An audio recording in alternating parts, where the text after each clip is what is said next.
Early, on February 29, 2004, the president of Haiti called upon the international community to protect his government from a rebel army advancing on the capital, Port-au-Prince. Hours later, however, President Jean-Bertrand Aristide found himself on a U.S. military jet, surrounded by Marines, being escorted to an unknown destination. Back in Haiti, hundreds of members of his party and cabinet were arrested and imprisoned. More than a year later, as he watches the last remaining months of his term expire, Aristide remains defiant towards those he says forced him into exile for the second time in 15 years. I am still the only elected president of Haiti. They voted for a president. A good number, unfortunately, were killed for that, for defending an elected president. C'est la première fois dans l'histoire du monde qu'un chef d'État élu, démocratiquement élu d'un pays souverain, est kidnappé par les forces spéciales d'un autre État souverain. President Aristide told me that he'd been forced from his home, that he had literally been kidnapped. They told him if he did not leave, he would be killed, and a lot of other Haitians would be killed. Every time the Haitian majority has been allowed to go to the polls, it has voted for the same people with the same agenda. Each time that agenda was pursued, the government was overthrown by military force. Aristide represented a people's reform movement and was trying for the first time ever in Haitian history to be the voice of the voiceless. This was, again, the Haitian people in power, with all the warts and all the sloppiness and anarchy that come with a newly born government. As we attempt to understand how a president so overwhelmingly elected by his people lost the support of the international community, we are confronted by those who defend Aristide and accuse the United States of orchestrating his removal. This is not about anything but the ideology of the far right wing that now really controls the United States government that does not support popular democracy. Orders from on high are that we are to concentrate on this question. Just how much was Aristide responsible? But we don't have to follow the orders from on high. And if we're sensible, we see that the only question was how it would implode. But we are also confronted by those who blame the collapse on Aristide himself. There wasn't any question that things were going to fall apart in Haiti. The immediate roots are part of the tragedy of Aristide. This man failed to deliver. Hopes crashed. President Aristide didn't just make mistakes, he willfully misgoverned, and eventually he paid the price for that because he lost his ability to control the whirlwind of violence that he had unleashed on the country for a decade. As the bitterly partisan debate about one of the most controversial figures of the 20th century continues to rage, it remains clear that Haiti is in crisis. I saw things that people are never supposed to see, that are just inhuman, bodies that you just see.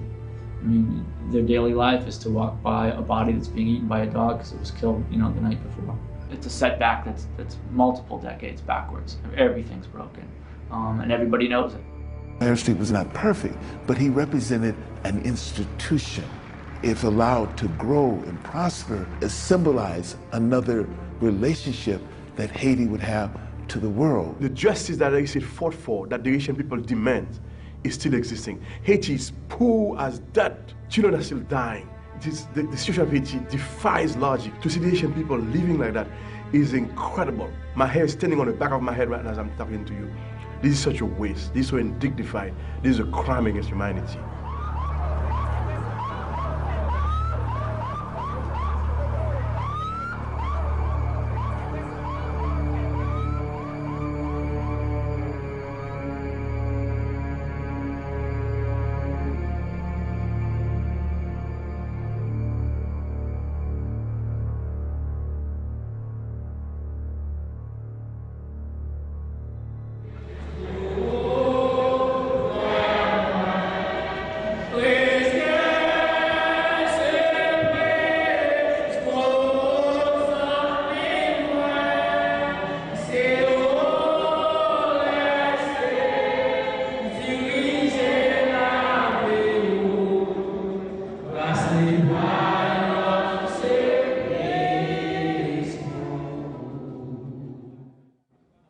Je connais Aristide depuis 1982, et au moment où il a été ordonné prêtre.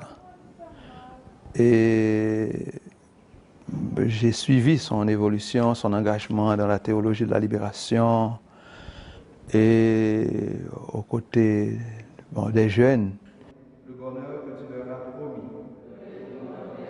While Father Guir Poulard came to oppose Aristide's presidency and now serves a small, wealthy parish in Jacmel, he recalls his former colleague's commitment to social change. Après plus de 20 ans de dictature et du valieriste, la population haïtienne aspirait à autre chose. Moi, je sentais en lui un homme qui était animé pas seulement de bonne volonté, mais qui était pris, on dirait, par les problèmes de son peuple.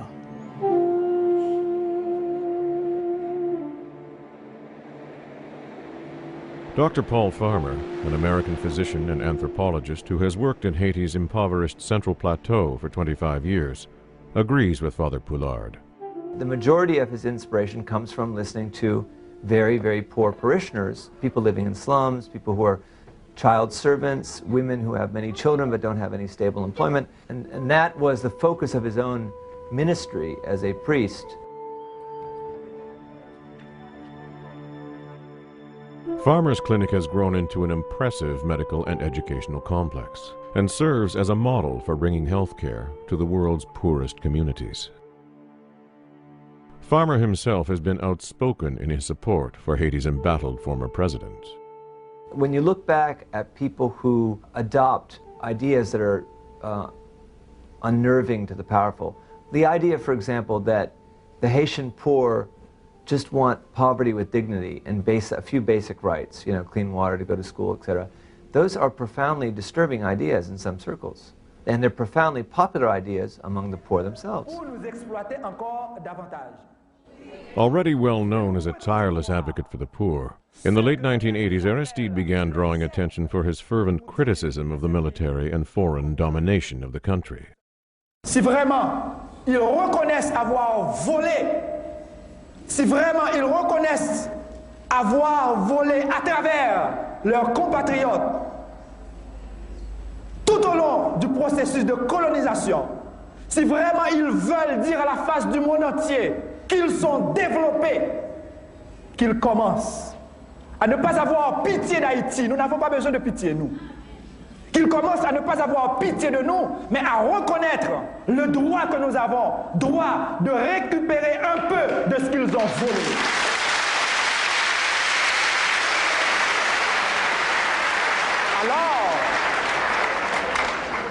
Alors, ils pourront se dire des personnes humaines qui transcendent le matériel pour déboucher sur une dimension spirituelle où la personne humaine se développe continuellement et n'ose pas appeler quelqu'un qu'il a exploité un sous-développé quand lui-même il est le premier sous-développé.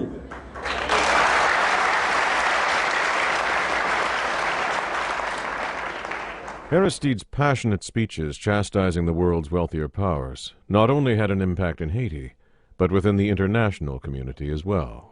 John Shattuck, who served throughout the globe as the Assistant Secretary of State for Human Rights in the Clinton administration, recalls Aristide's significance following the Duvalier dictatorships. Aristide represented a people's reform movement and genuinely, I think, was trying for the first time ever in Haitian history, at least in modern history, to be the voice of the voiceless, the voice of the people who had previously had no source of support and who were constantly the victims of a corrupt elite and a military regime.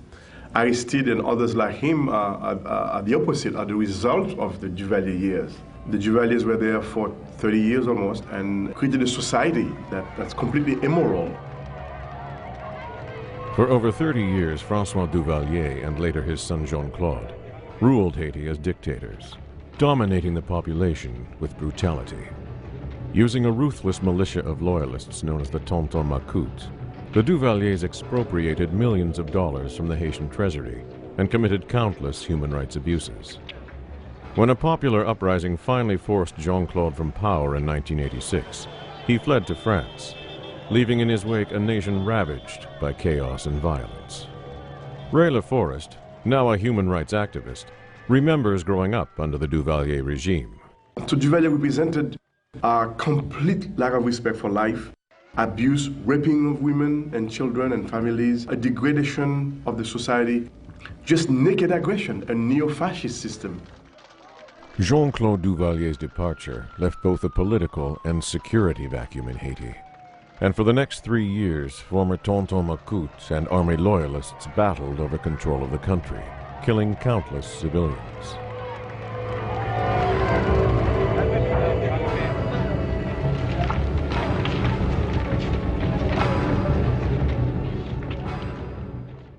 In 1990, the international community finally decided it had seen enough unrest, and a UN mission was dispatched to Haiti to oversee a presidential election.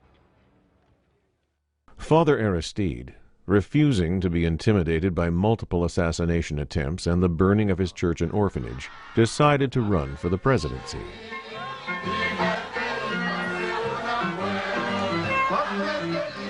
Aristide called his party La Valasse, or the People's Flood, and his grassroots campaign and fiery populist rhetoric instantly connected with the people tired of oppression and suffering. President Aristide came out of Cité Soleil. He was a priest who spoke Creole and talked with the people and communicated. Prior to that time, people in power spoke French. And up comes this priest talking to poor people, and yes, he created for them hope. He communicated with them, and he led the way to change.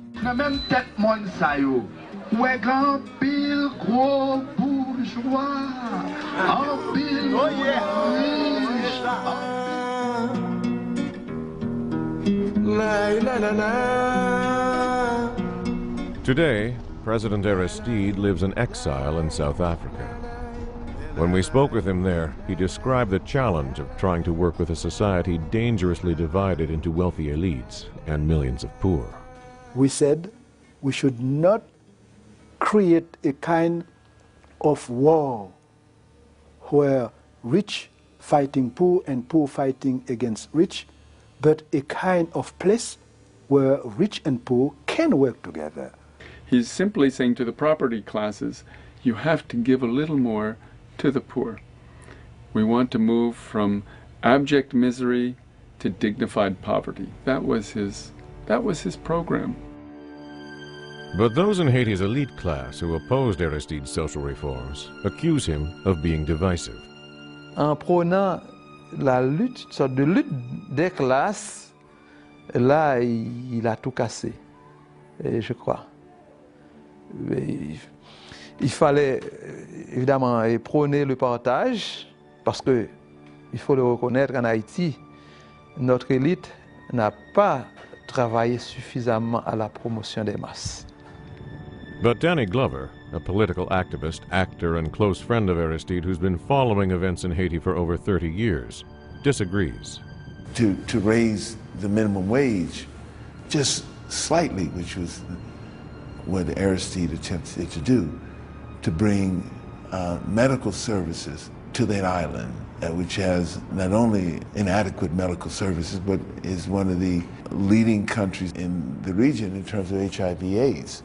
To bring those things to that island were very minimal things that you do for people who you consider to be human beings. Not all of Aristide's opposition came from within Haiti. 600 miles to the north, the U.S. government had its own ideas for the upcoming election. Noam Chomsky, a professor at MIT who has written extensively about Haiti, remembers the American reaction to Aristide's candidacy. Finally, in 1990, Haiti had its first